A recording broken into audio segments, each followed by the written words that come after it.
Hello students, today's topic is how is work carried out.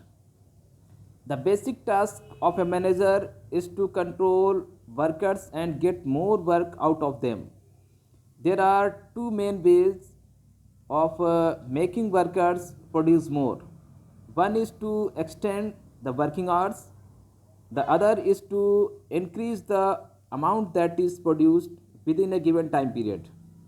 Machinery helps to increase production, but it also creates the danger that eventually machines will replace workers. Both Marx and Mahatma Gandhi saw mechanization as a danger of employment.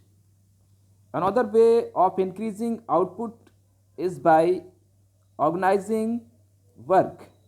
An American called Frederick Winslow Taylor invented a new system in the 1890s which he called scientific management.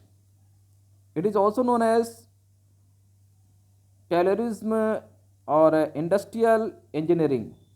Under his system, all work was broken down into its smallest repetitive elements and divided between workers. Workers were timed with the help of stopwatches and had to fulfill a certain target every day.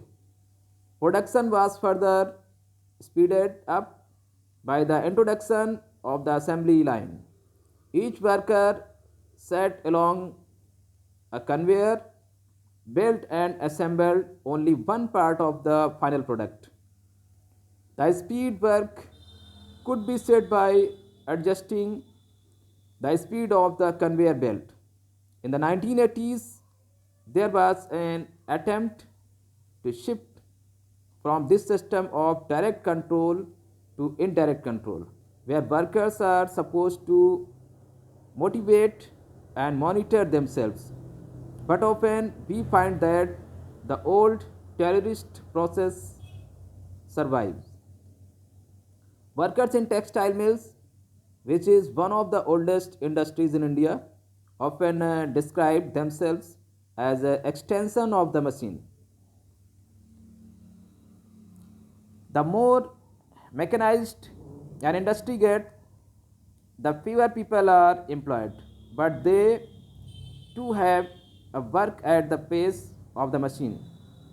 In Maruti Udyog Limited, two cars roll off the assembly line every minute. Workers get only 45 minute rest in the entire day. Two tea breaks of 7.5 minutes. Each had one lunch break of half an hour. Most of them exhausted by the age of 40 and take voluntary retirement.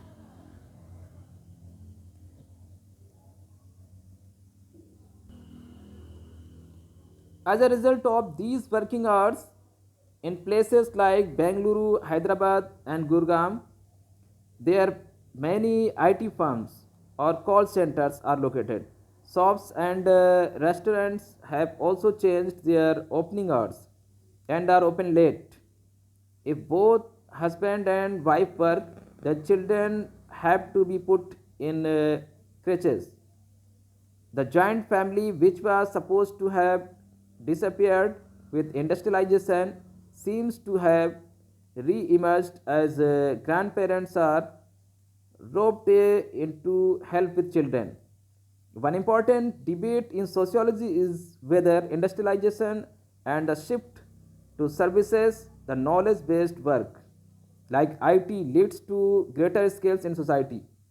We often hear the phrase knowledge economy to describe the growth of IT sector in India. But how do you compare the skills of a farmer who knows how to grow many hundreds of crops relying on his or her understanding of the weather, the soil and the seeds with the knowledge of a software professional? Both are skilled, but in different ways. The famous sociologist Harry Breman argues that the use of machinery actually de-skills workers. For example, whereas earlier architect and engineers had to be skilled draftsmen, now the computer does a lot of the work of them.